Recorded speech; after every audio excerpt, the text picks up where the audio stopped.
Withdrawing funds from your Shopify account is a straightforward process. Follow these steps to ensure a smooth withdrawal. Step 1. Log into your Shopify account.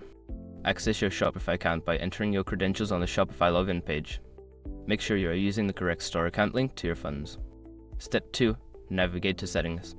Once logged in, locate the Settings option at the bottom left corner of your Shopify admin dashboard. Click on it to access various account settings. Step 3. Go to Payments. In the Settings menu, find and click on the Payments section. This area contains all the information related to your payment providers and transaction settings.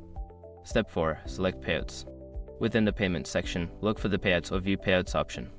Click on it to see your available funds and the payout schedule. Step 5. Initiate withdrawal. Before filing a refund or dispute, use the /com link in the description to open a refund dispute deadline calculator and confirm your deadline. Once you have completed these steps, your withdrawal request will be processed.